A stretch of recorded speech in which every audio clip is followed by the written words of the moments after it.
Boom! Here we are again with Live show number 2, bro. the arena, as we are calling it now. Welcome to the arena, as we figure things out on the fly. Really is the secret behind the scenes here. What are we going to call the show? I don't know. Let's just call it the Unshakable Live Show, number 1. Then we get to number 2 and say, well, you know what? Well, this was me saying, you know what? I think the arena sounds really cool.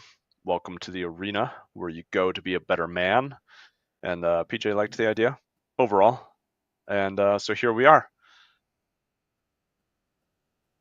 Hey, you know Can't what? wait to dig deep. Forgot to add that. There we go. Now we know who we are. Whew! I almost forgot my name. I don't know about you. No, I can never forget us. But it's going to be Peter hosting the show today and his co-host, PJ. What's going on to everybody in America and all our international folks? I keep hoping y'all cheer in, chip in, and give us some comments. Give us some feedback. I want to hear what's on your mind too, buds.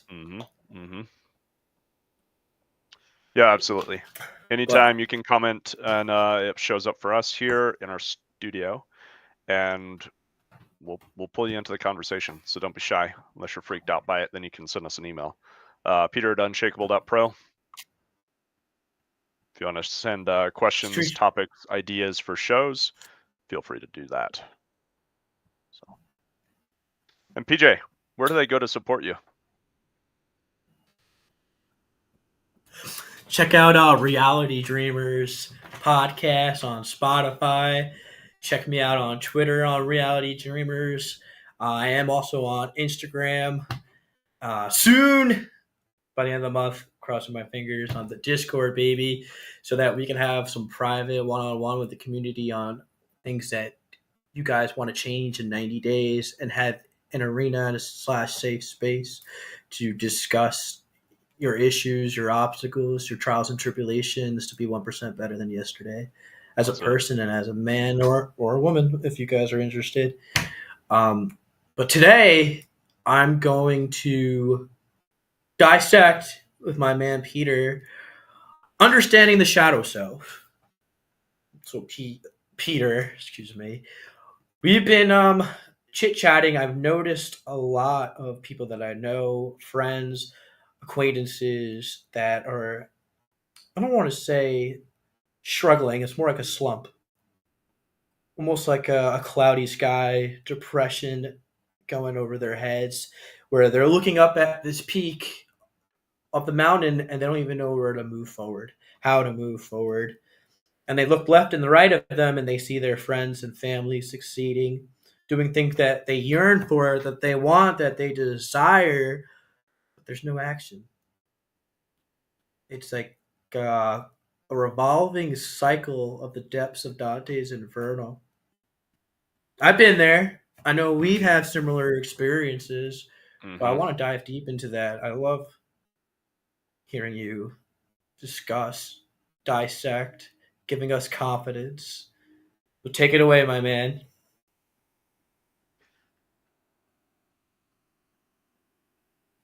What's the purgatory, right?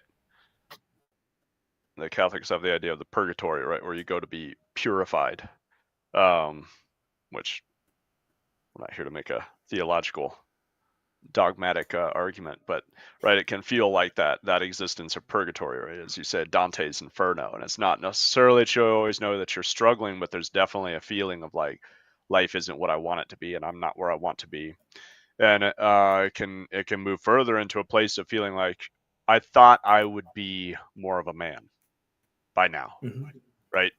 I thought I would have accomplished more by now. I look at myself in the mirror and I still feel like a little boy inside. And I really thought I'd feel like a man. I really thought I'd have my life figured out. I really thought I'd be cruising towards my goals.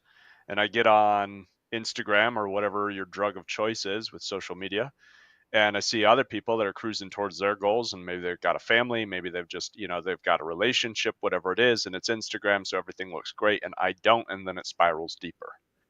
Right? So it's not, and the worst part is It's easy when you're in that state because it's not acute enough.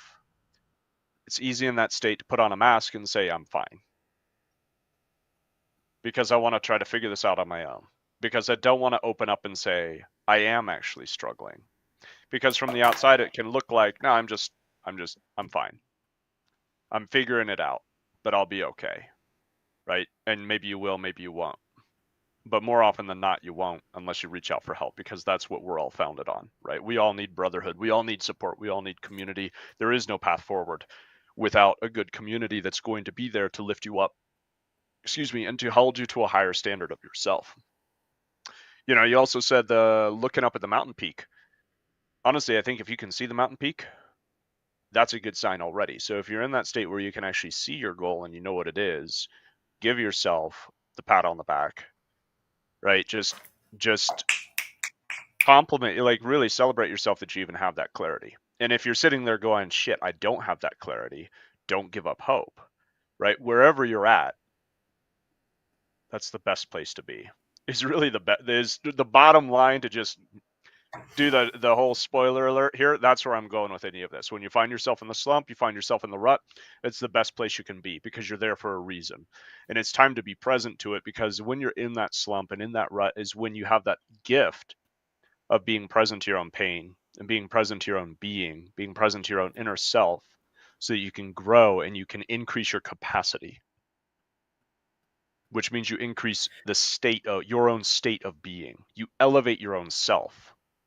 And because we don't go to goals come to us, is what I'm getting at here. But what I mean is, we go out and we think, oh, I gotta go out and make this thing happen. I gotta go out and achieve this or that, right? I gotta go change my life. And yes, you do change your life, but you change your life by changing you, and then your life reflects you, and that's it. So when you think, oh, I want a great relationship, got to be a great man, and Well, then you'll find that heal past they'll find traumas. what's that? Heal past traumas. I feel Yes. like a lot of these topics that other fellow mankind are going through, they're not learning from their mistakes. They're not learning from others. They're just in this repetitive cycle where, like, oh, I want to be this. I'm this. It's okay to be like this. And I'm not saying it's not, but what are the red flags? Mm-hmm. What are some of your boundaries that we could draw together, right? Like, Mm-hmm. for instance, professionalism. You could be professional, have the right behavior, and still be yourself. Same thing with relationships. Are they forcing themselves? Are they forcing their dreams? Are they just in the back burner?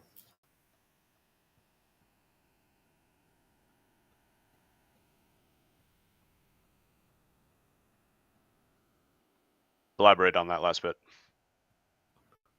I'm saying, like, especially like men in relationships, like there's no communication, there's no understanding without comprehension. So I was just trying to give more advice and details in regards to when we're in our battle in the arena with our shadow self. You really got to work on it. Yeah. Inward, work inward. I feel like these people think there's a red pill and a blue pill. Whatever I take, it will solve some kind of equation or have a result that's instantaneous.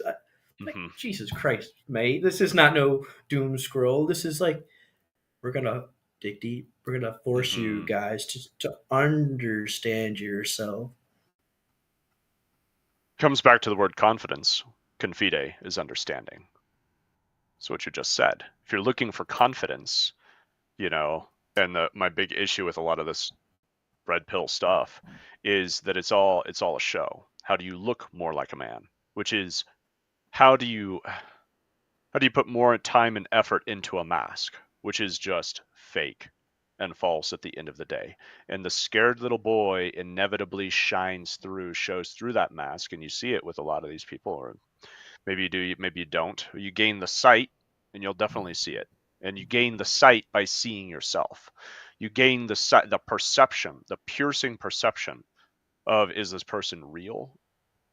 And you'll find that when you come to face yourself in a real way. And when you go there, when you peer into the void, when you go and face yourself, there's no turning back. It changes you and it makes you better. It makes you stronger. It gives you an insight and a perception that will never be, you can never, you can never be robbed of. And that gift is only there. That gift is only there when you go through the pain. And that's the thing. So when we're looking for some pill to take or something, okay, so relationships, back to that. If you're looking, the question becomes, am I trying to fill a void? Am I looking for a relationship with a woman because, or whatever, Boredom, wide open world? trying to fill that stereotype of society. Like, oh, hey, Mm-hmm. you have to be married in your 20s, Right, right. reproduce, You should be. house. You should have. You should this. You should that. Right. You should have it together. You should already have found the person you're going to spend the rest of your life with. You should have figured out your career, what you're going to do for the rest of your life. Should have this. Should have that. And then the shame and the guilt gets layered on thicker than butter on Bilbo Baggins' toast, and before you know it, you're drowning in it. Yeah, no, it's pretty hard to escape that drowning. Not gonna lie. Yeah, well, our society, our culture is full of it. We're a shame-driven society at the root. That's where a lot of our issues come from, because it hasn't really been addressed in a holistic way. Because there's a lot of fundamental philosophical worldview kind of things that come from just particular communities that had an influence on our society, coming from Western Europe and then moving into America, and that whole, anyway, there's a lot to get into there. So I'm just trying to, like, how do I say a little bit and move on? All I mean is that there's a Hmm. puritanical worldview that is very shame driven and it's heavily influenced our American culture. So a lot of things are shame and guilt driven, and a lot of parenting is even shame and guilt driven, which is very unhealthy, detrimental to the development of a child, and detrimental to us as adults. Because a lot, if you're not gonna, yeah, we're just deluding ourselves if we think the things that affected us as kids are gonna not affect us somehow as adults. It's all the same. So so yeah, be careful if you're looking for a relationship. You have to really come to terms with not face yourself, challenge yourself, and evaluate why. Why are you looking for this relationship? Why are you looking for whatever it is that you're using to fill the void? And that's really the work of that's where we get into what is shadow work then. How do you perform it? How do you go about it? What do you do? So you find yourself in the slump, you're dealing with your shadow, which the shadow, to define a little bit, is that part of yourself you've judged or deemed as unacceptable. So you're trying to internally, energetically, you are trying to exile that part of your being from yourself. What that means is you have a big schism and a wound. Your own being is schismed. It's being ripped apart because you're trying to drive it apart, because you're trying to keep a part of yourself out of the public eye. You're trying to not be yourself. Essentially is what it turns into. When you're struggling against your shadow, you are trying to not be yourself, and that is incredibly draining of your energy. So people that are struggling with the shadow usually struggle with procrastination, self-doubt, low energy, a lot of other issues, depression, anxiety, right? And it comes Perfectionism. perfectionism. Absolutely. Why? Because we think we're imperfect. I'm imperfect. So then I'm trying to make perfect work to make up for, to compensate, right? And it all comes back to a place when you heal yourself, when you heal in here, these external issues that we're dealing with start to evaporate. So that's once again why when you find yourself in the shadow, when you find yourself in the slump, it's a blessing. So what do you do with it? Do you run from the pain? Because it is painful. I'm not saying it's easy, and I'm not saying it's fun. I'm saying it's a blessing, right? But it's painful. So do we run from the pain? When you run from the pain, you abdicate your power. How about we run towards it? How about straight on to Let's do it. see what we could discover? I mean, Jesus Christ, we had a great session on Monday. where we visualized being in that moment where we were vulnerable Mm-hmm. and filled with doubt, filled with anxiety, depression. I mean, for me, it was not having self worth. Mm-hmm. That was a big one. You want to, And yeah, you want to share more about what was going on yeah, in that moment? Like, because that's a perfect example of shadow work, right? But I mean, that was you, so I don't want to throw you on the spot, but you brought it so up, so I brought it up because I feel like it's going to heal people. I feel like all people right. need to understand the process. Uh, it's digging deep, digging on triggers, digging into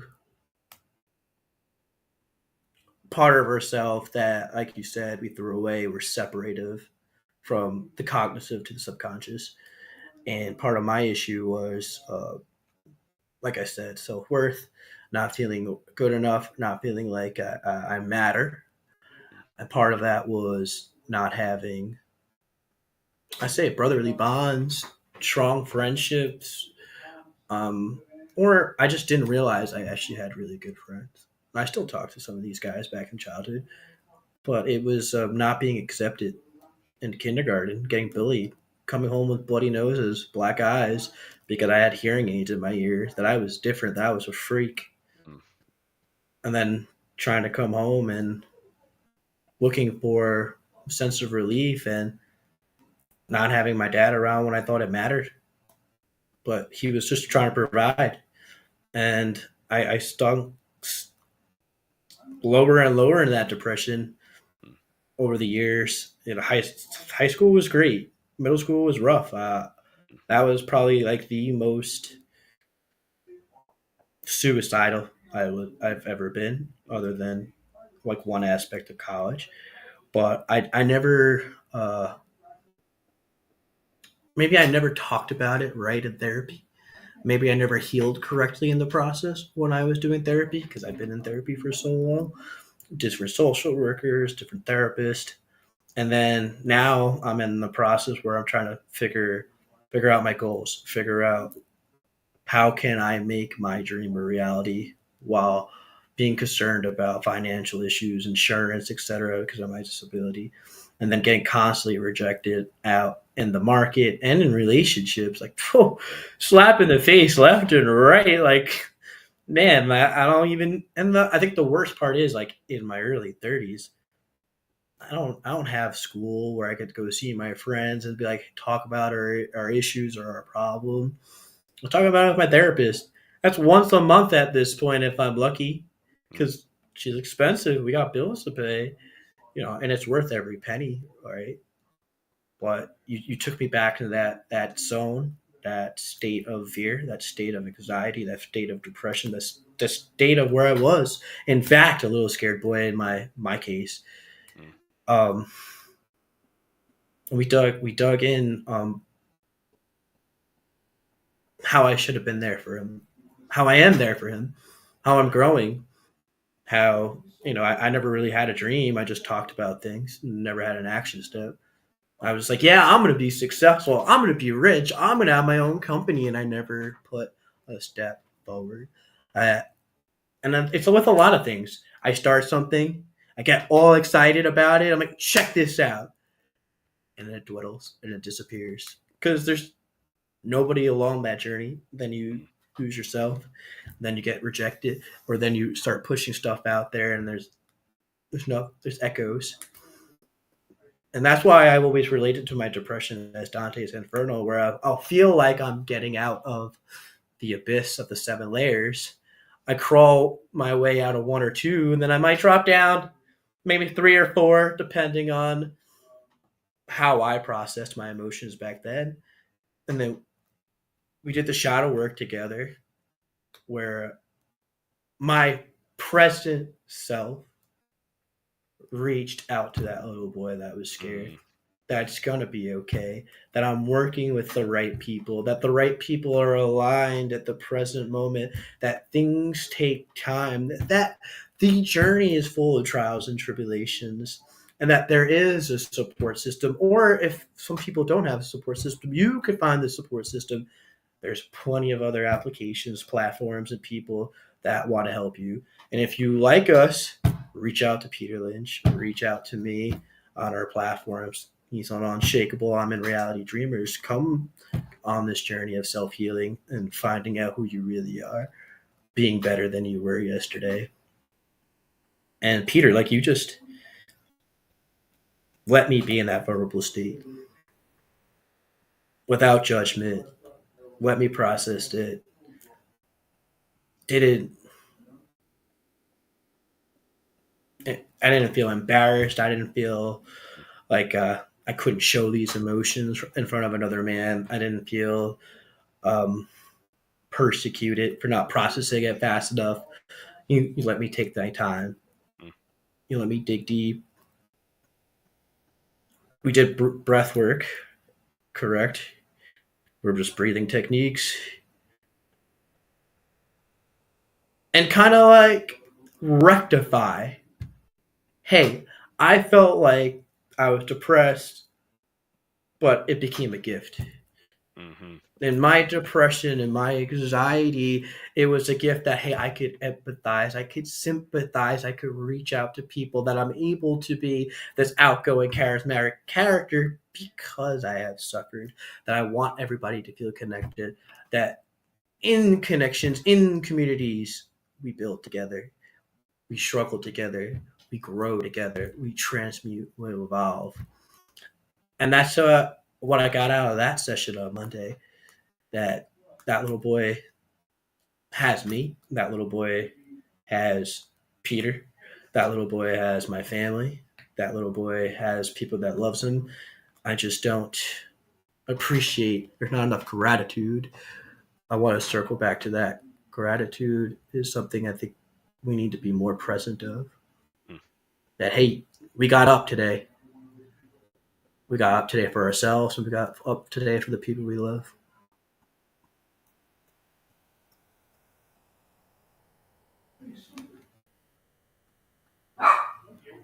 Damn, bro, I don't want to cry again. Appreciate you sharing that in the process, because yeah, that's, you just nailed it with a point that, it's the beauty is when you're able to go there, it's a process of transmutation. But when you go back down into your own deep pain, you're able to harness that pain and actually bring that wounded part of yourself back into restoration, right? There's a word called remember. We think about as, oh, okay, memory recall on a linear timeline. This thing happened back then. I remember it. It's a lot of the opposite of the word remember is dismember. Hmm. Okay? To take something apart, right? If you're dismembered, you're losing your arms and your legs. So when we remember, we're restoring ourselves. So it's restoration, which is where the healing comes from. And what happens is then you're also reclaiming energy and you experience greater energy. And when that energy restores to you from a point in the past where it's being drawn, because those past moments of pain that live like that, they become trauma. And trauma is a trigger word, especially for men, because we want to think I'm fine, right? The classic, I'm fine. Trauma's not real. Trauma's for the weak. It takes a strong man to work through his trauma, right? It takes a really strong man to have vulnerability in the right place at the right time. Because yes, you can be vulnerable in front of the wrong people, and that is dangerous. Okay? That's not wise. But practicing vulnerability at the right time takes a great deal of strength. If you never show vulnerability, it makes you very weak, because what's going on is internally you're being ripped apart, right? The traumas within us are these unresolved memories, wounds. And a quick note on trauma too is a lot of times we think, oh, it's got to be like some big event, something kind of sensational, right? Like, God forbid, the people that experience rape, something like that, right? But for context, name calling, right? Just something simple and light, like no big deal, right? There's the problem in our culture is we're going to like, what's the big deal? Get over it, kid. You are being called names on the playground. If you're getting called names on a playground for 6 months, that has the same effect neurologically as one event of rape. That's crazy. Like the fact that I know so many people that got cyberbullied and Mm-hmm. just like physically and verbally abused on a daily basis from elementary school, middle school, high school. Like, Mm-hmm. how do they process that? Because I know half of those guys definitely didn't go to therapy because it's like, Mm-hmm. oh, I'm a guy, I'm a man, I don't need that. I'm Right. not weak. Right. There's no weakness in it. I mean, if you break your leg, what do? I'm Go to fine. the doctor to get help. I'm fine. I don't need a doctor. Just give me a stick and I'm going to rip my old t-shirt and like give myself a stent, right?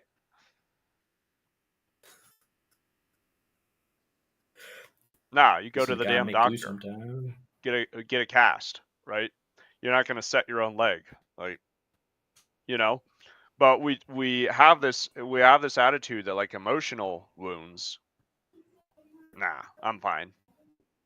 I'll just wrap it up in an old t-shirt, you know? Nah, it's not going to work out so well. And that's why I bring that up is because your story, getting bullied on the playground as a kindergartner, that's when we create that age is so formative. Everything before the age of 7, again, neurologically, we're in theta state. Brain waves are in theta state, which means direct access to the subconscious mind. So our subconscious mind is being programmed up until age 7.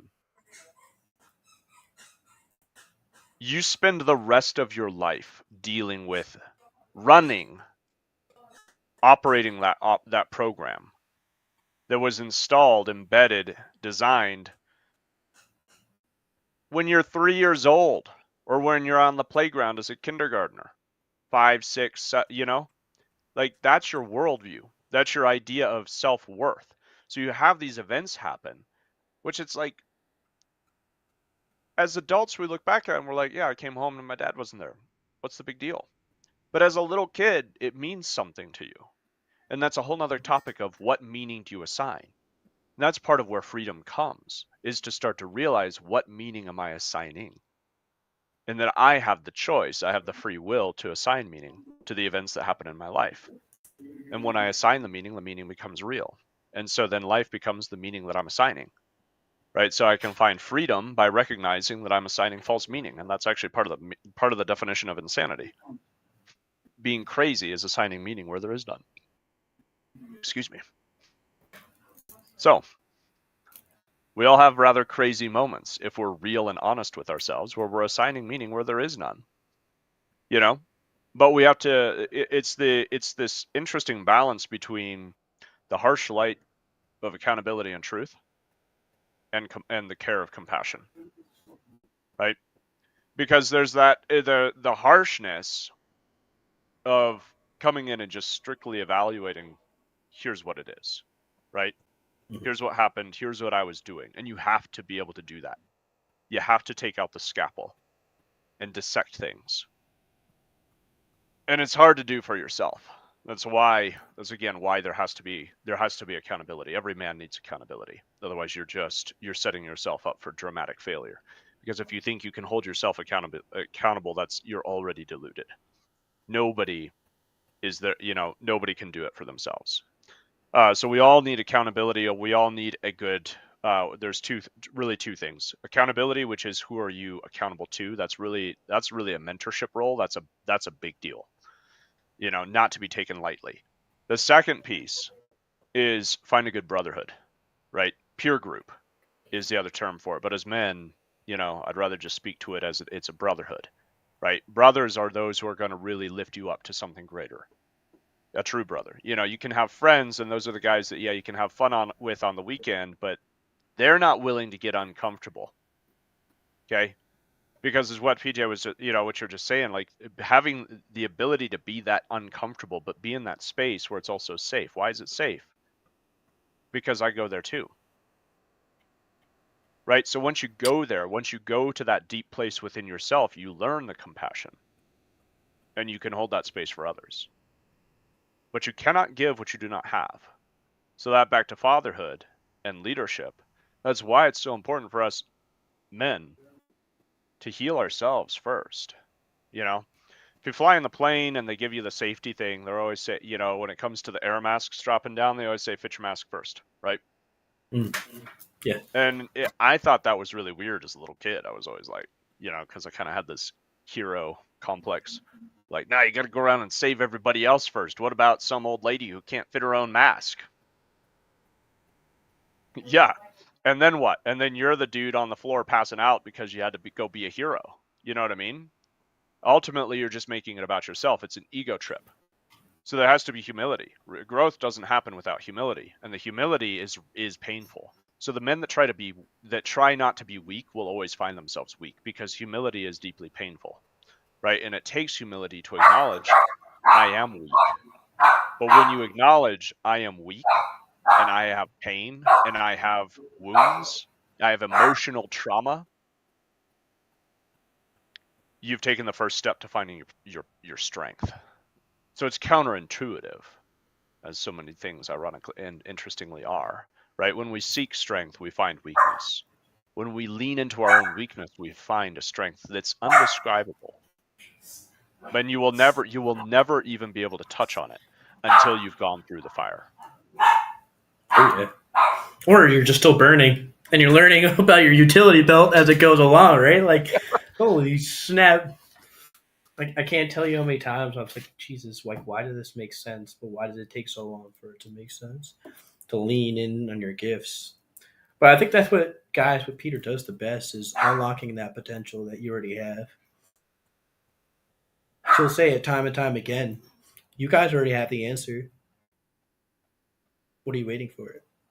Do you need that extra push? I think a lot of us do.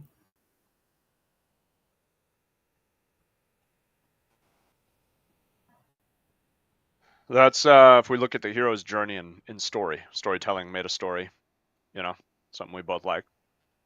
The hero's journey, the hero is always starting out as kind of a bit of the hero always needs a push. The hero's always in some kind of situation where it's like, well, life is okay until something happens. Life is no longer okay. And you wake up to the reality.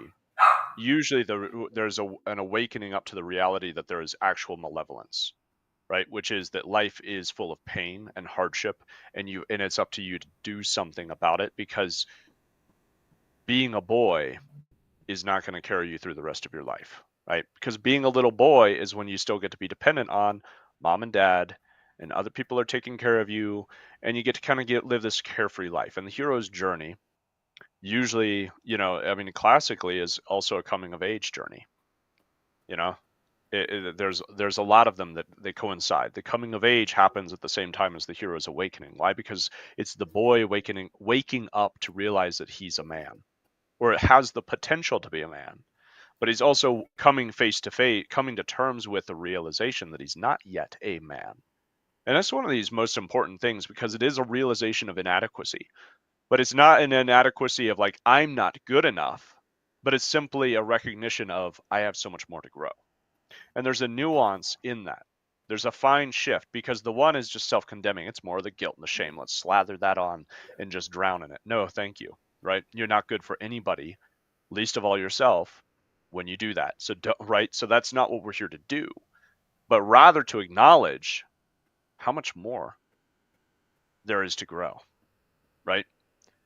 Rather to acknowledge you're only tapping into 1% of your potential right now. And if you want to tap into the next percent, which you might think, well, that's not very much. Well, if you can double the potential that you're living right now, imagine that, right? With the understanding that you're still only tapping into a small portion, because how many of us really live into our full potential? I don't know. That's kind of a philosophical question. And as much as I love philosophy, I want to keep it all tangible and actionable at the end of the day, because that's where we're really going to find our place, right? Find that potential is through the living, which is where it is in the being, right? So to activate that potential in the hero's journey, there's always a guide. There's always external force. There's always an external catalyst, because it's well recognized that none of us just do it for ourselves. So that's another place where we can shed the guilt and the shame of, why haven't I done this yet?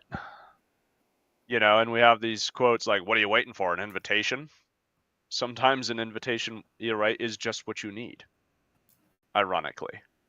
And there's nothing wrong with it. What matters is, what do you do when the time is now? That's it. I mean, I'm hoping these guys are listening and they're pulling the trigger. Like, why wait? What's the point of waiting? I think that's what gets a lot of people that I've been talking to inside their own heads. Like, oh, I want to try this out. Like, oh, cool. What have you done about it? Oh, I got to get certified. Oh, I need more education. All right, you get more education while starting somewhere. Right. Starting even with this painting, drawing, writing a book. Just Take the next step. that. Yeah. Inspiration. Inspiration isn't right. Inspiration honors action. So when you experience inspiration and you don't follow through with an action, you're disrespecting the inspiration itself, which I believe is a form of disrespecting God, because inspiration comes from God. That's why we call things divine inspiration, right? It's the mingling of our own being in God's own inspiration, which is guiding us. Inspiration ultimately is the path being illumined to us as much as we can see it in the moment. This is the path forward. And that's part of the mystery of life, is we're not given a roadmap. Here's your life, right? Here's who you're meant to be. Here's your ideal self. Like on some of these YouTube videos, the guy shows up with the perfectly chiseled chin and like, right, the ideal man. In some of the mandom space, cracks me up. But it's like, we don't get that. There's not a point where you realize, oh, I see my whole life laid out in front of me. You see it in these flashes. You'll see these, and usually it's just enough to see the next couple of steps. So that's what really what we're talking about here is take the next step, pull the trigger. What is that next thing? Don't put it off thinking, oh, well, I could take this next step if only I had Air Jordans. Like, you can always take one step forward. Oh, but I don't even have shoes on. Well, where are your shoes? On the other side of the room. Okay. Go get them. So exactly. So what do we do? What do we do next? Well, I need shoes on so I can walk over to my shoes. That doesn't work, right? But if you evaluate, and I'm making it, of course, that sounds stupid when I say it like that, but when you evaluate a lot of your own logic that's holding you back, that's how stupid it really is, which is part of the dynamic when we're just circling back around to shadow work. Shadow work oftentimes is just simply interrupting the pattern of the thoughts that run in our head, and which comes back to the formation. You're formed by the age of 7. Those thoughts that are running automatically, those were shaped as a kid. And if you don't know what it's like to work with kids, because either you don't have kids of your own, or like, I don't know, I guess you don't like work at a daycare or have nieces and nephews. I was lucky somewhat to have like lots of nieces and nephews before I had my own kids, and I think that was helpful. But still, like wherever you're at, you got to realize that working with a kid is a lot. You don't get to logic your way through problems. And as men, we want rational, we want logical. I want to just compartmentalize it, solve the problem, move on. Right? Problem solvers, we want to fix. But when you're dealing with your emotional self, you don't just get to fix it. Have you seen Lars and the Real Girl, by the way? What's that? Great movie. Ryan Gosling. Anyway, some really great stuff in there. So your emotional self, when you're dealing with your subconscious being, your shadow self, you don't get to just fix it. And if you're approaching your own self with that attitude, you're asking for resistance, your own inner self, because it is as though you're dealing with a different being, a different person. And you have to look at it that way. You're one person, but you're also split into these different aspects of your own self. And those different aspects communicate differently. Your brain communicates differently. And oftentimes in the West, we give too much credence to our brain and think, oh, the brain is the ultimate and it gets to make our decisions for us. Your brain is not here to make decisions. Your brain is here to process information. Where does information come from? The past. It's not here to make decisions which are about the future. That's your own inner authority and inner guidance. And that's where I speak to. You have to challenge your own father to become a man. Why? Because otherwise you're still living as a boy. Because a boy doesn't have his own authority. He trusts the authority of his parents. Right? So to become men, we have to challenge the authority that we've been used to following and trusting so that we can claim our own authority. And the shadow No, will take you to that place. no idea how right you are there. No idea. So, I mean, listen, my dad's a cop. You do not, especially when it comes to law enforcement, any kind, challenge their authority.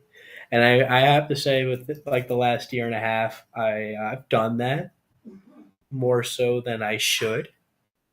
Granted, it's just me becoming my own man, Mm-hmm. and I'm not trying to disrespect his wishes, but I Right. think that's really in essence of importance, guys, is becoming who you are. Now, don't be a fucking shitty person, excuse my French, but I'm going to get really angry about this. Don't be crossing other people's boundaries. Don't be forcing yourself. There's a point of being a man was taking care of others, the people you love, your family. That's it. Um, Professionalism, like I'm going to go with again, grow out your hair, shave that beard, grow that mustache, be who you are, be definitive, exactly. It doesn't define your characteristics of how you could be as a sales rep or a doctor, etc. Speaking of, I don't know if you check out that video I sent you.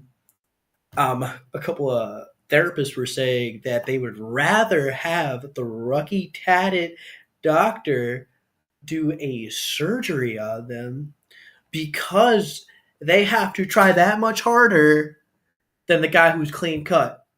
Because the guy who's usually clean cut, always professional, oh, I'm going to pick this white guy to do my surgery. My heart's going to be just fine. But in fact, the guy that's all tatted, that has to get work that much harder to get his surgeons to do that operation, he has more trials and tribulations. He has more obstacles to face. Mm, Why aren't you giving that guy a shot? Meanwhile, he could be the nicest dude ever, or woman. You don't know that. That's just a perspective because we, like you said, car, carpent, uh, pardon. Damn, Peter, I'm getting tongue tied. compartmentalization. Thank you. See, this is, that's what the brain does. It's like we have to put everything in a box. Like, oh, here, this box. Right, right. And when you start to understand it biologically or neurologically, whatever the right term is, I mean, it makes a lot of sense because your brain is just it's simply designed for survival. And there's layers to the brain, there's aspects to the brain, and I'm not the expert on it by any means, but there's a lot of these things that we experience, like stereotyping is a survival mechanism. Right? It's also calorie preservation. If you just look at the being as a machine that's using fuel and wants to optimize its fuel usage for the most, right? You have to constantly make decisions. But your brain uses more energy than any other muscle in your body, right? Two chess players, like I don't remember what it was, like the actual calorie count, like consumption of chess players, two master chess players playing against each other is quite a bit higher than a lot of like track athletes and things like that. It was pretty amazing because of just the strain of really using your brain is quite high. So the more that you can automate your decision making, the better from an efficiency point of view, right? But what that does is it creates bias, and bias, it has its inherent issues, right? Stereotypes, well, they exist sometimes for good reason, sometimes for bad reason. Either way, it's important to challenge them. And that's a great place to come back to with this idea of challenging your father as well. It doesn't mean to disrespect him, right? You can be challenging and grateful at the same time. There's no conflict between those things. I can be grateful for my dad, right? What I'd learned from him, the work that he put in to raise me the best that he knew how, to do the best that he knew how, right? And then also challenge and realize, okay, and these are the things that I will not repeat. These are the things that I'm not going to pass on to my kids. He didn't have the resources and the self-awareness that I do. And I But can't that's the change it. best part. And I can't do No, anything about that other than just be better myself. Because I think it's one of the most freeing realizations you can have is I can't change anybody else, but I can change myself, right? I can't change the world, but I can change myself. I can change my world. And that's key, right? Because the one is disempowering, the other is empowering. The one will I'm gonna rob you of your challenge. confidence, but the other will give you unshakable confidence. Ooh, okay, nice pun. But I'm gonna challenge you on that. I'm gonna challenge you and say I think that we can change our reality. We can change ourselves, and through growth and self awareness, maybe it's that push. Maybe it's that fire that you provided. Maybe it's that key in other people's hero's journey that they could create a new reality for themselves. And in that, you already changed the world in a positive way. Yes, I agree. I agree. I think it's about intention, and it also comes back to keeping your own ego in check in a healthy way, right? Because if you're going out and making it about others, there's something problematic, right? But if you're just making it about your own journey, it's there. If you go out to fix other people, you're saying that there's something wrong with other people. You know what I mean? If you got there's a lot of pitfalls that just we need to have awareness of, and again, that's the place of accountability, of recognizing when we're right, because for ourselves it's hard to know when we're going off the track, because you know when you go over a cliff, but you don't know when you made that little micro adjustment before you went off the cliff that led you off the cliff. Right. And that's where accountability and brotherhood comes in, Mm. is you're surrounded by others that know, hey, listen, it doesn't look like anything now, but if you keep going on that path, it's gonna send you over a cliff, right? So no, I don't think it's the right approach to set out to say I'm gonna change everyone else, but I do believe we get to change the no, see that's the delineation or the definition that I'm reaching for here, is we don't change anyone, but we inspire change when we change ourselves, right? So we don't Give me change the some world, dab. but we inspire the world to change. You know, that's somebody like Martin Luther King inspires change around him by becoming that next level version of himself. And that's what this whole journey is about. And you don't get there without going through the shadow. And do we know what that shadow journey looked like for him? Not necessarily. It's not the known part of his story, but I guarantee you that was there, because it's there for any great man, is walking through the fire of their own shadow to become the greatness. You know, it's funny. So my kids just caught some caterpillars, and we've got one that went into its chrysalis, its cocoon. You know, so it's a great little analogy and example too. You know, caterpillar is basically a glorified grub. Insects have that life cycle where they go from a egg, grub, adult body, and they kind of have some sort of metamorphosis in between. Caterpillars to butterflies have the most kind of pronounced one, you know, sensationalized one. But the cool thing is that when a caterpillar goes into its chrysalis, it dies almost completely, down to one cell. All the other cells actually die, and it turns into a jelly, like it's reconstituted. It's not just that it kind of like changes, it reconstitutes itself by dying, turning into a mush, dying down to one cell. So there's only one piece left from the old being carried over to the new. And that's part of why the shadow is so damn painful. going through the slumps is so excruciating is because we have this old self that we're carrying around, what, from childhood, from all this kind of crazy worldview stuff that just gets programmed before the age of 7, because we don't even have conscious thinking. That's what's going on. It's just received and programmed. So that means teachers, parents, and other role model adults in our lives, anything that they're stating about the world becomes our truth. And our truth is what determines our experience. It's belief systems, identity, state, all these different things that we can, that are topics unto their own, but it really just comes down to what are the common thinking patterns that you have. Classic one, a great example is money. Money's hard to come by. Oh man, you tell that to a little kid, you just set them up for a life of struggle. Or, I mean, I don't know. There's so many other examples of just negative things that are kind of common sayings. Money doesn't grow on trees. Why? Because like what that insinuates is it's hard to come by, right? And so we instill a belief into our children, and then they grow up and they live that out. And what is it? Well, it instills a life of unnecessary struggle because we believe, oh, I've got to work hard for money. What if money has to work hard for you? Because that's what Warren Buffett did. His money works real hard for him. I don't think he's working that hard for his money. He's just leaning into his gifts. Great example there. I'm no Warren Buffett. I'm not the great researcher and investor, but I know how to lean into my gifts at least at this point, and I have the recognition that I'm going to let money work for me. And and so we get to now reprogram our beliefs, but that only happens when you're willing to die to your old self. Thus the story of the phoenix as well. The phoenix burns. It makes its nest and it burns to death so that it can be reborn, right? And so there's an endless cycle of the renewal of the being, which only happens in death and fire. And then what happens for the caterpillar? Well, it dies, it reconstitutes, and then it squeezes its way out, which is also interesting. If it does not squeeze, like if somebody comes and opens the chrysalis up for it, it'll die, because it has to squeeze its way through an opening that's constrictive and small and tight.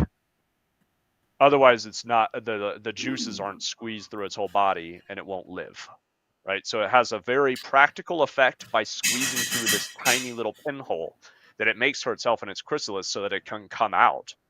And then what is it? It's totally different, right? It goes from a glorified grub that wiggles around and eats leaves, to a butterfly that drifts on the breeze and drinks nectar. You know what I mean? And that's all of us. So we have this opportunity to become unrecognizable to our old selves. But you're not going to become unrecognizable to your old self if you're still dragging your old self along with you and protecting them. Protecting the old self, and that's exactly what happens is we go into defense mode when our belief systems are challenged. So that's why sometimes it's easier to challenge your father than yourself, but still do it with gratitude, right? I mean, back to your point, like, don't be a dick, basically, because that's not what Yeah. manhood is.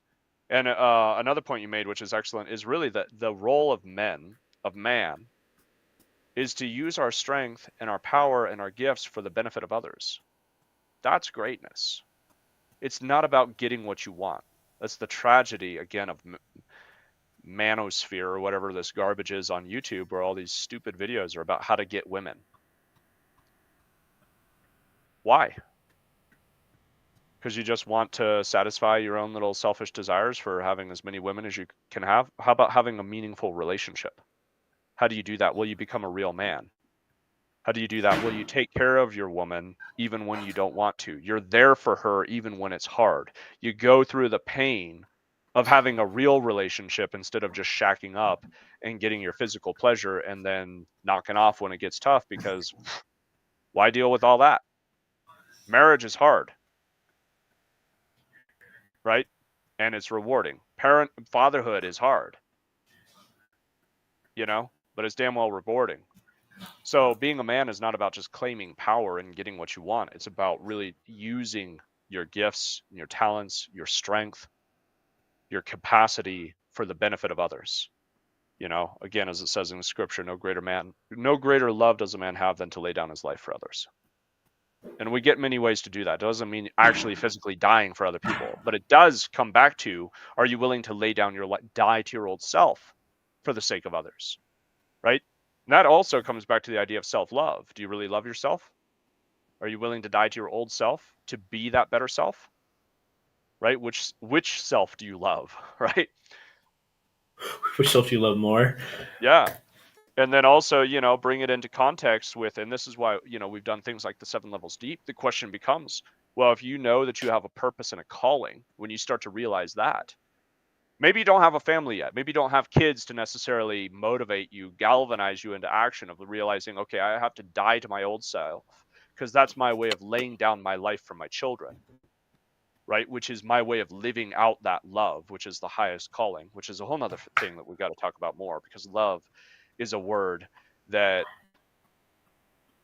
just needs to be said more and expounded on more, because it's something that love is one of the most masculine things, I want right? to break it down too on the next show Yeah. because unfortunately, the English definition it's only usually for romanticized love, romantic love. Yeah. When I've noticed in other cultures, especially like the Greek cultures, they have like four different meaning of love. Hmm. Hmm. Right. So, so that will be in the arena next time. There you go. Cliffhanger. um but the thing is, yeah, maybe you don't have your own kids yet, you might not have a relationship yet. It's also important to just think, like, then it's a time to pause and reflect on just your calling, your purpose. What are you here to accomplish, right? And if you know that, well, my calling is to help or to support or to guide or like somehow serve other people, then you realize that, yeah, that's your opportunity. You get to lay down your life for them, and Yeah, you also get to lay down your life for yourself. So one way or another, you have to find a reason. You have to find something greater than yourself, your current self, right? And that really comes down to, is because the other thing, you're laying down your current life, you're dying to your current self so that you can become your greater self. And that's how you are loving others, is because by becoming, again, for me, by dying to my current self so I can become my greater self, I'm loving my children more, because my greater self is more capable, right? Has the greater capacity for fatherhood, for love, and for guidance that they need, that they deserve, than my current self.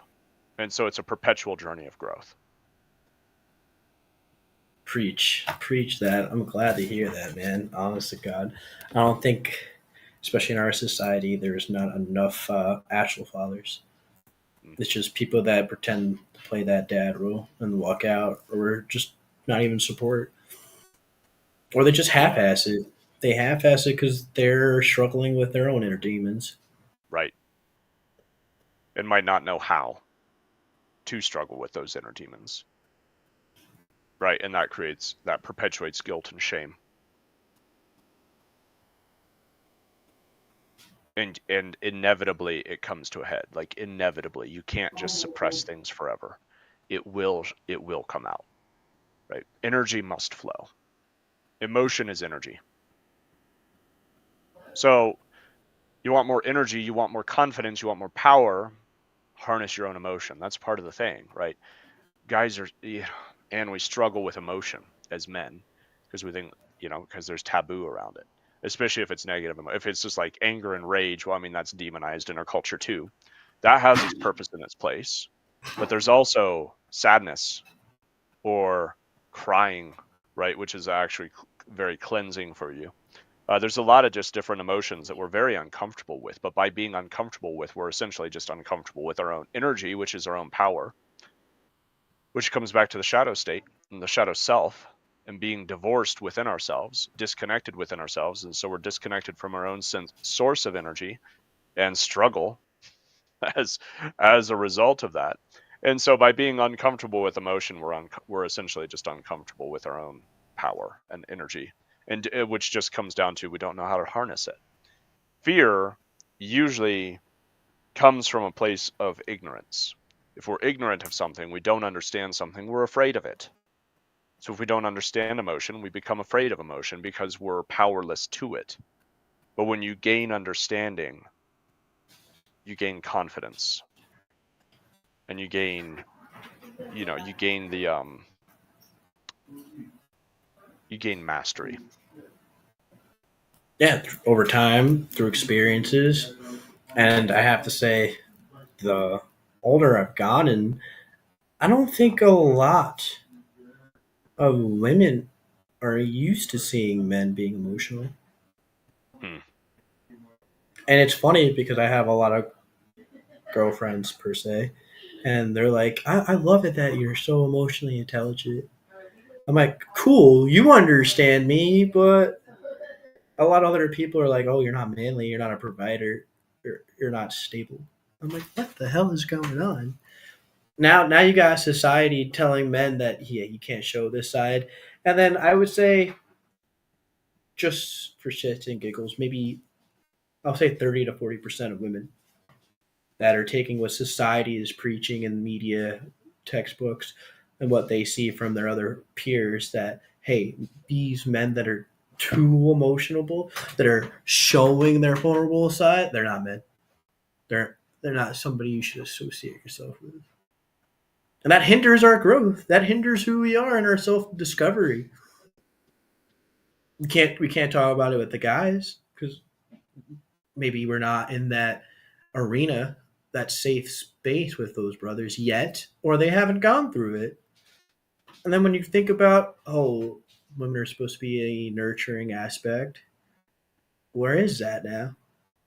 So then the shadow self gets darker, deeper, more powerful, more demonized, I would say too, right? Because now we don't know how to control that monster. We don't know how to unleash that monster, which we need it. Because that's how I would say the juices flow, right?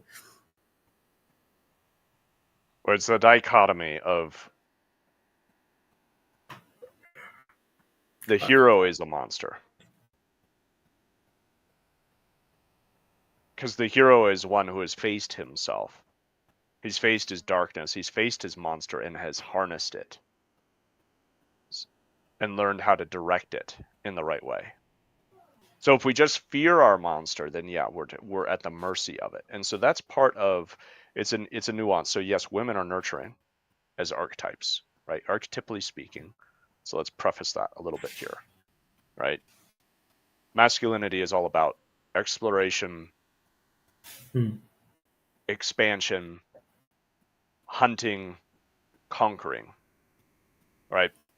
So you look at Okay. that as a mix and you're like, wow, yeah, you definitely have the capacity for danger in that, of course. That's why you have the unhealthy archetype of masculinity is the cruel tyrant, right?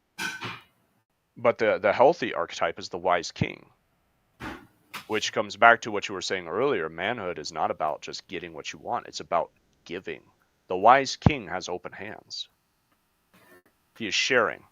He is using his capacity, right, to create order and to develop that order, expand that order for the benefit of those whom he's responsible for. And that's a misunderstanding of the idea of king.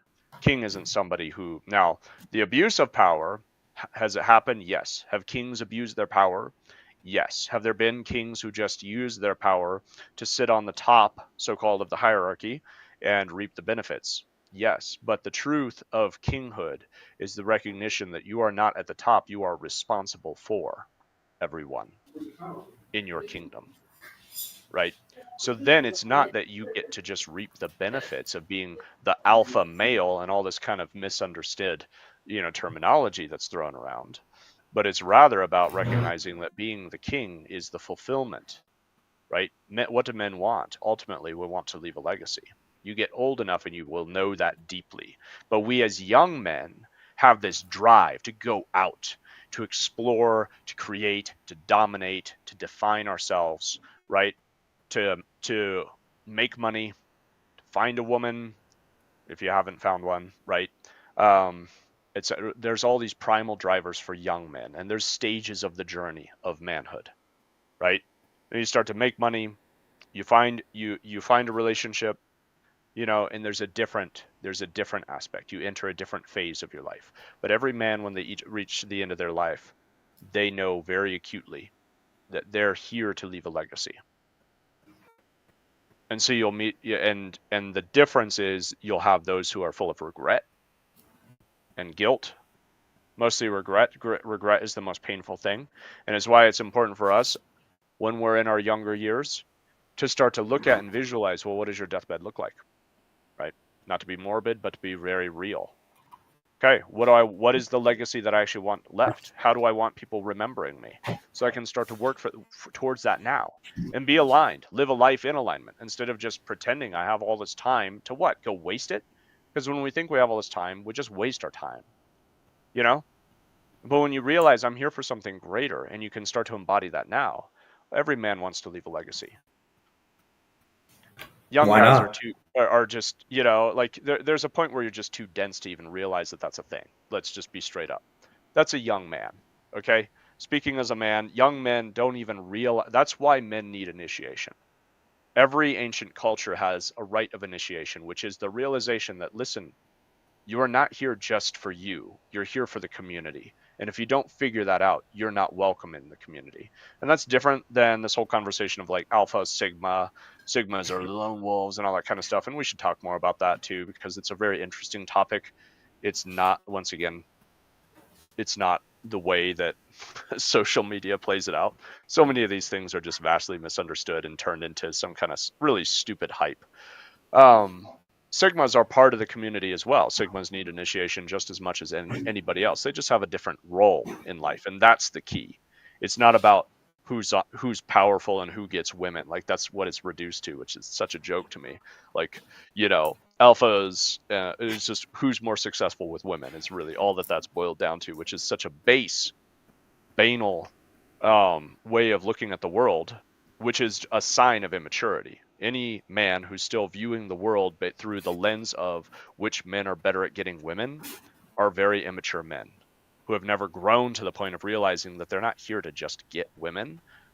We as men are here to leave a legacy, and that happens through having a meaningful, committed relationship, raising children. And if you don't have children, you're still here to leave a legacy. That's the thing that even men who don't have children are still here with the contemplation of what is my legacy, because your legacy is, if you have kids, your kids are part of your legacy, but your legacy is also how you're impacting the lives of others. How did you harness your gifts, your talents, your strength, your power, your will, your masculine energy? How did you harness that in a healthy way to create beneficially for those around you, right? And now, over history, throughout time, we remember the legacy of certain men as either tyrants or great leaders, right? Pericles is the father of democracy. That's a pretty freaking awesome legacy, dude, from 400 BC, you know? I would say also for those people on here listening that don't have kids is mankind's your brothers and sisters. We may not be directly blood related, but we're all here living a human experience. Why are we helping each other out more often? Why is there such a competitive nature to one up one another? One, we really should be just uplifting and supportive. We don't know each other's struggles. We don't know what they're going through, how they're feeling in that exact moment. And I'm not saying that, hey, like, there can't be a little competitive nature. I just don't think it should be as harsh as cutthroat. Maybe you Competitive, just yeah, need right. both. It's competition is very healthy, but it has to be directed in the right way. Competition is a very inherently masculine kind of trait and tendency, right? But it's there to create a better society and culture. Just to loop back around where we started with masculine energy, feminine energy, women being archetype, right? So all this because we're talking about women being more nurturing archetypally in general, and it's true. Women are more nurturing than men. So it seems like being emotionally vulnerable would be more welcome to women. But the consideration is, as we're on our own journey, because it's an important part of our own maturing and growth, maturation and growth, right, is to go through the full process and heal and grow emotionally, develop your emotional intelligence. But women are also looking for a man who has the strength. Yes, that is attractive, and they also want the strength to be able to create order. And that's what Mm. we refer to as a provider, right? Is really just right. And it has in it, well, there's a great place to explore what meaning are you assigning to it, right? You know, because if you're assigning a meaning that's not that's eh, there's a lot of layers to it, but ultimately it is part of a man's role is to be a provider. Now, I don't know what that word means to everybody that hears it.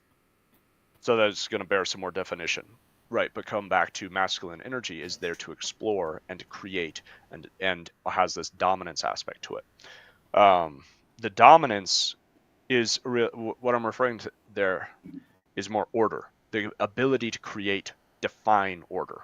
So I like to look at too, like, you know, if we were looking at a tribe in the jungle of the Amazon, right, in more primal times,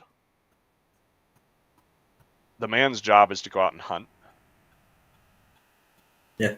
And right, and it brings great context to it because the man's job is to go place himself in danger in order to create safety.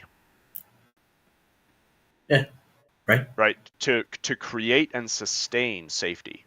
It's like building a wall, but not just building the damn wall, but also going out into the jungle. So our role, and all of us have this desire, and that's where look, unhealthy desire in men is like where this whole thing of like getting women comes from, is because innately every man is driven by desire and exploration, and we're visual and physical predominantly, right? So that's why, you know, if we go down the dark rabbit hole of the internet, pornography, when it comes to imagery, video, pictures, etc., pornographic imagery is predominantly it's men who are looking at it, right? Women are looking more at, or like the pornographic experience for women is more story based, and it's we can go into that too, and it usually has to do with one of five, if I remember them right, there was like five archetypal like villain type, like these characters that are billionaire, doctor, pirate, vampire, werewolf.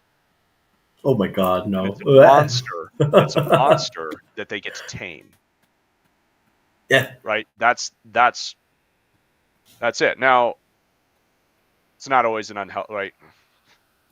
The point underneath all of that is that that's what women are looking for. So is emotional intelligence important to them? Yes, but they also want a monster. But they want a monster that's not a threat to them, right? Mm. They want a monster because they want to know that their man can take care of them, right? So that's the place of, and it's really just the process of finding that middle way, as Buddha speaks to. You know, the middle path is a healthy path, and there's a holistic growth as men, instead of trying to be like, I'm strong, I'm never weak, I'm gonna make a YouTube channel and say and call it never weak, and then I'm gonna use a voice changer and make videos where I say, men, this is the way to be a man, is to sound like you're gargling marbles all the time, right? And talk about like just it's too much to one side. It's a polarity. And then on the other side of that, we have this like this place where we're exploring the boundaries of men being hyper vulnerable, we could say, right? And so somewhere in Yeah. between is this understanding of, yes, as a holistic and healthy man, I have strength and I have power and I have vulnerability. And those two things being together is actually what gives me greater strength, right? Because the power I is feel like not you. there just to be dominating other men, which is one of the themes in some of those channels, is like, you want to be a better man, go dominate some other men, right? And that'll increase your testosterone and stuff like that. It's like, if that's the point of your life, you're always going to find somebody who can dominate you. And then what do you do? Now what? Right? So if your whole sense of self is based on how dominant you are, you're setting yourself up for failure. It's pathetic and weak ultimately, because it's also driven by a deep insecurity. Why do you feel the need to go dominate others? Once you've stepped into the arena within yourself, it's the blessing is you don't feel the need to go dominate others because you've dealt with yourself. And you're your only enemy in the end. And if you are feeling like you're your enemy, right? Coming back to the being in the slump, self-sabotage, all these kind of things that we start ending up facing, right? If you're having the experience of being your worst enemy, it's because you haven't stepped into the arena. But when you step into the arena, you do face yourself and you die to yourself. And part of the blessing is that like you can just walk into a room and not feel worried about, am I manly? Like, how do I stack up to the other men here? Do I make as much money as they do? Am I as muscular as they are? Right? Like, it's not, if you're always comparing and rating, comparison and rating is always based in insecurity, you know? Yes, and that I really want to drive that point because I'm tired of seeing like young men that have so much potential they don't even know it, and they're not tapping into it because look what Jimmy's doing. I'm not like Jimmy. Right? Tyrone already got 2 kids in a house in Texas. Who cares about Tyrone? What about you, bro? Right. Right. He's a better provider. At this moment, right? Right. There you go. That's also, he's on his journey. Let him be. And also, I mean, celebrate them too, right? If you see somebody else winning, make sure you celebrate them. Because if you're going to tear them down in your own mind, that's the exact reason why you're not reaching your own goals. If you're judging and condemning others because they're moving forward in life, you will hold yourself back. Right? So that's a key point just to realize there. Competition is ultimately with yourself. So competition is a healthy thing when directed the right way. The competition is to be a better version of yourself, not to tear others down. That's the distinction between the wise king and the cruel tyrant. The cruel tyrant wants to tear everyone else down. Why? Because at the core, he's an insecure, scared little bitch of a boy. And the only way to hold on to his throne is to make sure that nobody else is a threat to his throne. And how do you do that? Well, you try to tear everybody else down. And I think we've all experienced those people in our lives as a boss, because Oh there's a lot of Jesus! bosses like that, right? I recently had an experience like that, and it was like, look, this is everything that's going wrong. We have an opportunity to fix it. It's right there in front of him. Will not see it. His company could have 10x'd, would not see it. Why? Because it was a threat to his little fragile ego, because he was insecure. And he felt like he needed to fix it himself instead of receiving help from somebody younger, which was me. And Hmm. so because of that, things are still falling apart. And he's losing clients, and it's not going to go well, right? Is the bottom line. And so that's just a real life example of, if we're not willing to just face up to it, it's based in insecurity. And that's where it comes back to. If you're not willing to acknowledge yourself for what you really are and go look in the damn mirror, you're never going to be a man. You're never going to grow, right? And if you're not willing to receive feedback from others, not like, I mean, and it's important to receive feedback from the right people. Find somebody that you trust who has your best interest in mind, because the last thing you want is some narcissistic relationship where somebody's telling you they're giving you feedback, but they're really undermining you, because that happens. But find somebody who really is going to give you feedback, not because they want to tear you down, but because they want to see you become the best version of yourself.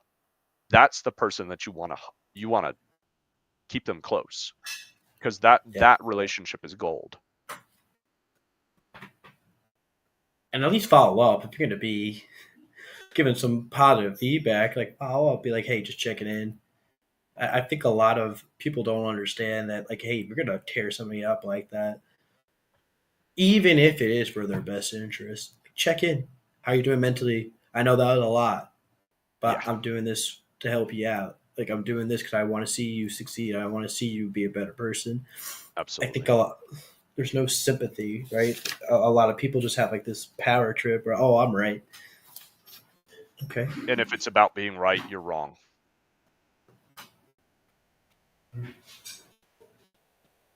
And another good safeguard in that dynamic is also, did the person invite? Did they invite feedback? Did they invite critique, or are you just giving it because you think you should, right? And if that's the case, then you should probably back off, right? And if people are giving you unasked for uh, guidance or feedback or counsel, right? That's another place where you're just like, all right, whatever. You don't have to receive it. You don't have to accept it. And definitely don't internalize it and make it something about your own identity. But find those people that are actually going to give you the right feedback and also respect your boundaries. And yeah, if they're not following up with you and saying, hey, you know, yeah, that's a good flag to be aware of. And that's a green flag, by the way, guys. A green flag to check in on people doesn't Yes. mean that you're soft, that you're weak, or that you're less than. I think we got to come back to the shadow self, because when we're seeing others succeed, right, we could get there too. Why can't we use that as a state of being? Like, oh hey, I saw Dan do this. I want to be like that. I want to emulate. That's going to be my role Right. model. That's your new cliff. That's your new journey. Mm-hmm. Cool. Put an action step. Ask them, how did you get there? How did you do it? I want to be like you. Mm-hmm. What ways can I be like you? And then make it about you. Put your personality into it. Put your character in it. You can't be like your father. You can't be like that. You can't be 6 foot, muscular, with blue eyes, or sexy. I mean, man, I know I'm sexy, but you gotta have that character development in there. I think that's what a lot of people get lost too when they have role models, or that they see their friends succeeding, or they see others succeeding. That, oh, how did they do that? They cheated. They broke the system. Oh, they had their own trials and tribulations. Stop judging that. Mm-hmm. Respect it, harness it, go get it. Absolutely. And something you're touching on there too is like, and be yourself in the process, right? Don't try to emulation is different than just trying to be, right? Don't try to be that person, but use them as inspiration that honestly, if they can do it, you can too, right? Exactly. Yeah. Look at all these celebrities. Man, like, I hate Hollywood, but I Yeah. love Arnold Schwarzenegger, mate. Like, what a great, charismatic leader. Came from nothing, went to bodybuilding, made connections in bodybuilding. Mm-hmm. Something so out there that wasn't even popular at the time, right? It became an iconic 80s action movie star, Right. to the mayor of California. He was in the state of being. He visualized what he wanted. He got what he wanted because he had action steps. That's all we have to do, too. That's it. Just stop swallowing in your sadness. Kick yourself a little bit. Get out there. I'm just getting really mad. I'm sorry. It's just seeing so many, like, people just not trying. Like, what is it? Like, what is it media? Is it trauma? Like, what is not making people make an Mm-hmm. effort? And that, I mean that career wise, professionally, relationship wise. I Excuse me. I think it's a pandemic. It is a pandemic of uh Apathy. lack of consideration, apathy. Yeah. One of the most dangerous in the teachings of the Desert Fathers. It's considered one of the most dangerous snares to fall into is acedia or apathy, right? Which is there's no there you can talk about it, think about it, but never do it, right? As an example is given the monk who preaches about the virtue of all night vigils as he's falling asleep, right? And it's that kind of thing. It's like don't don't just study these things intellectually, and that's part of the problem, living in your head, and that can be an issue, especially for men. Is to just live in our head and think that we get something because we've read about it and have some level of intellectual knowledge, which is it's little to nothing, right?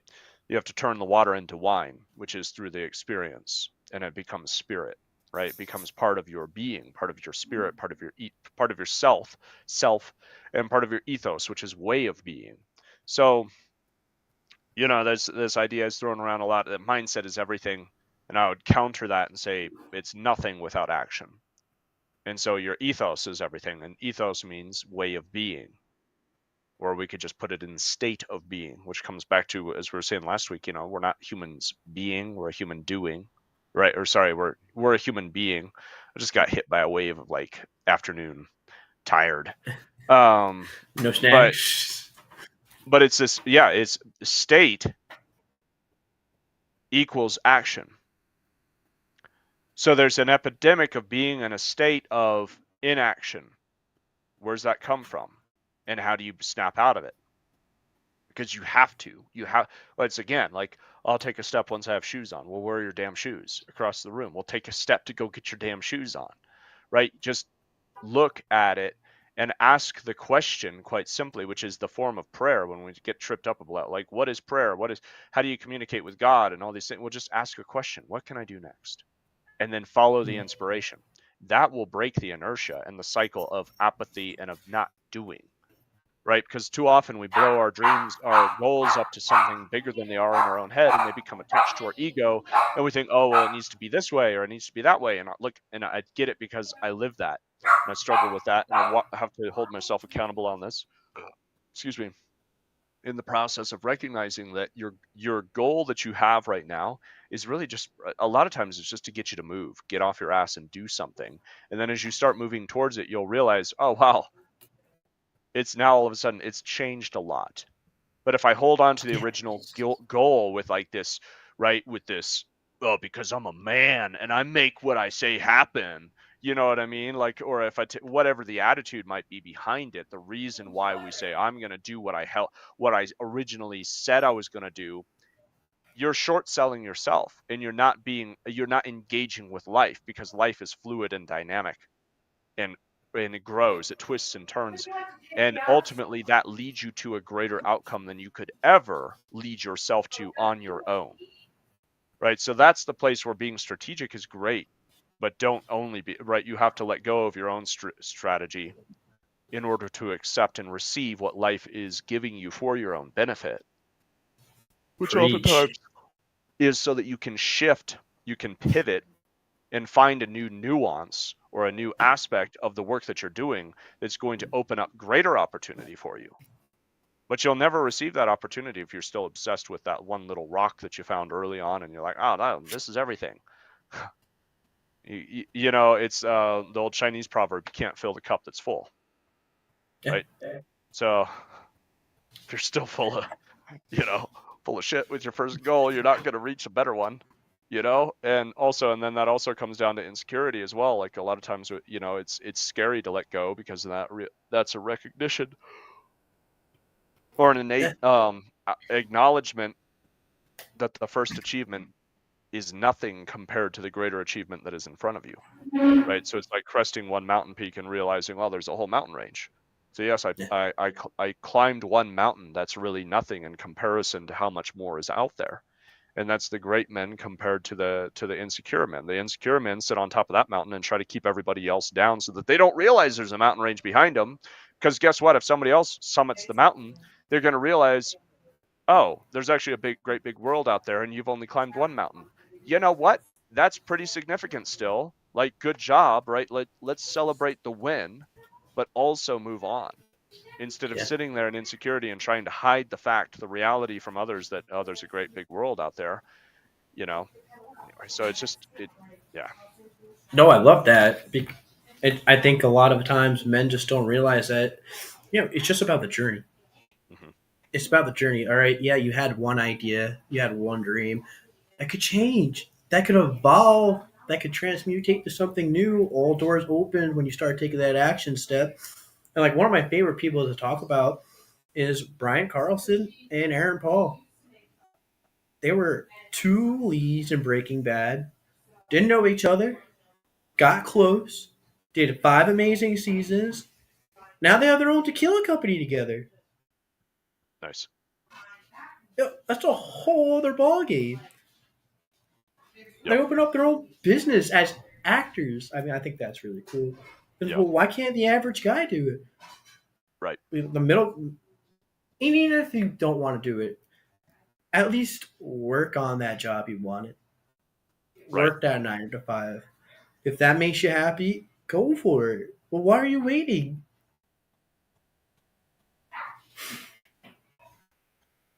I don't know, Peter. Sometimes I want to strangle people.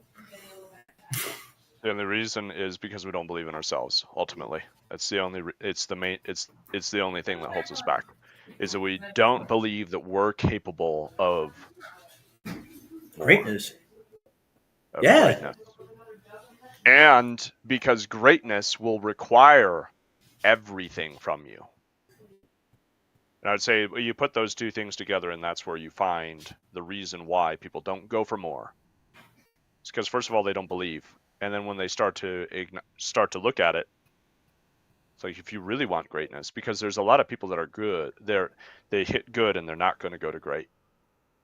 Because Mm. what got them to where they are will never carry them to greatness. That's the journey, and that just comes back to what I was saying, being fluid and dynamic and organic in your journey, because what gets you to where you are will never carry you to where you need to be, because it's a stepping stone, and if you can't acknowledge it for what it is, you're living in delusion, and that's a major issue. There's a lot of people living in delusion. Okay, and so you have to eradicate delusion from your own mind, and that comes with accountability, comes with the harsh light of truth, and compassion. Once again, those things brought together. The compassion because it's not about beating you up, but the harsh light because it's just a matter of acknowledging things for what they are. Delusion is purposeful deception, self-deception, right? And why do we do that? Well, because we don't want to acknowledge that we're inadequate compared to greatness.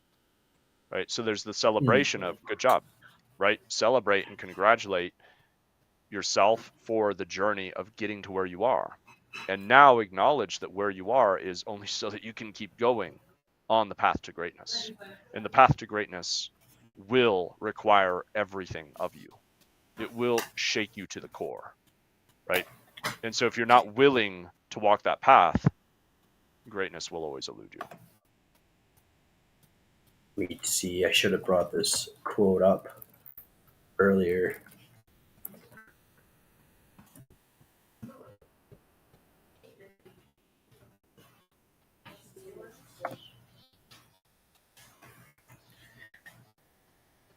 One of my favorite philosophers is Nietzsche, and we always talk about the overman. And one of my favorite concepts because of this is the overman represents a goal for humanity to set for itself. For the overman is a being who overcomes the human condition to achieve a higher level of existence. And in this existence, I think it's you get to one's plane level, you gotta keep going. That's the best thing about the overman. All right, we're good. We're great. Let's be exceptional. Let's become elite, etc. Down the pipeline. I just wish more people saw that in themselves. Mhm. But maybe we gotta serve better. Maybe we have to keep reaching out so those ready men want to go on a journey or start their journey. That's it. Or just take the next step. Ooh, What it's all about, lions ultimately. and tigers and bears. So take the next step. We started with the bringing up the idea of what do you do when you're in a slump, dealing with the shadow. Let's wrap it up with a couple points. I would just say, once again, just value it for what it is. Be present to the experience. Accept it. Don't try to rush out of it by finding some sort of drug, right? To take you out of the present moment. And by drug, I'm not talking to like drugs. I'm just talking about anything that is a way of numbing, a coping mechanism, right? Some way that we numb ourselves to the slump experience and then hope to go have a false high, which when you go have a false high, all that does is, it takes you lower. So be present to it, honor it, and appreciate it, right? By recognizing that the slump that you're going through, the rut that you're in, Hmm. the low point, rather, the rut is something that we got to get out of. The rut is when you find yourself, yesterday today is the same as yesterday, and tomorrow looks like it's got the same prospects, right? If you're just reliving the same day over and over, that's a rut. And we'll talk more about that another time. But when you're in the slump, you're in a low point. Yeah. Honor it, respect it, be present to it, and recognize that that low point is building momentum for a higher high, right? But it's not going to take you higher if you're not present to it now.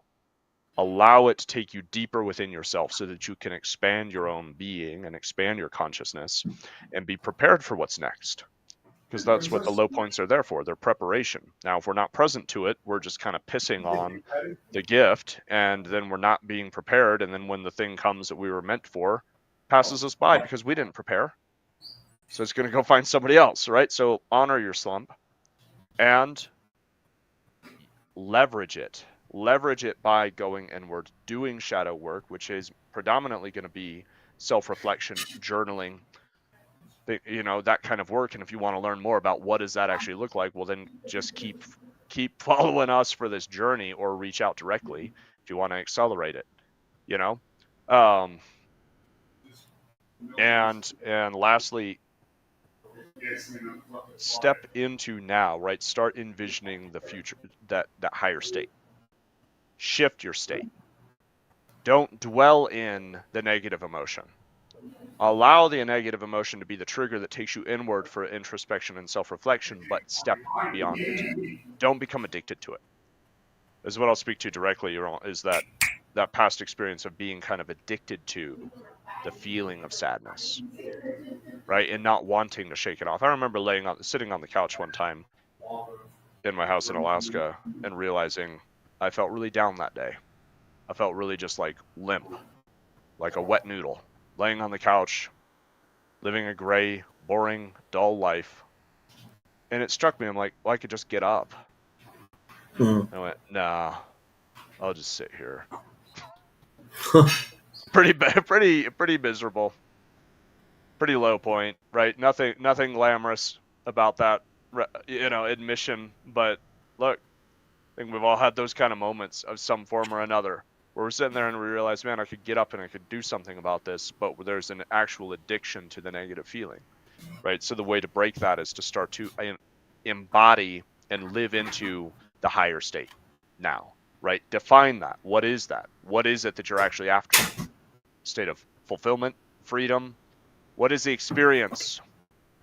How does that make you feel? And challenge yourself to begin feeling that way now, in spite of your circumstances.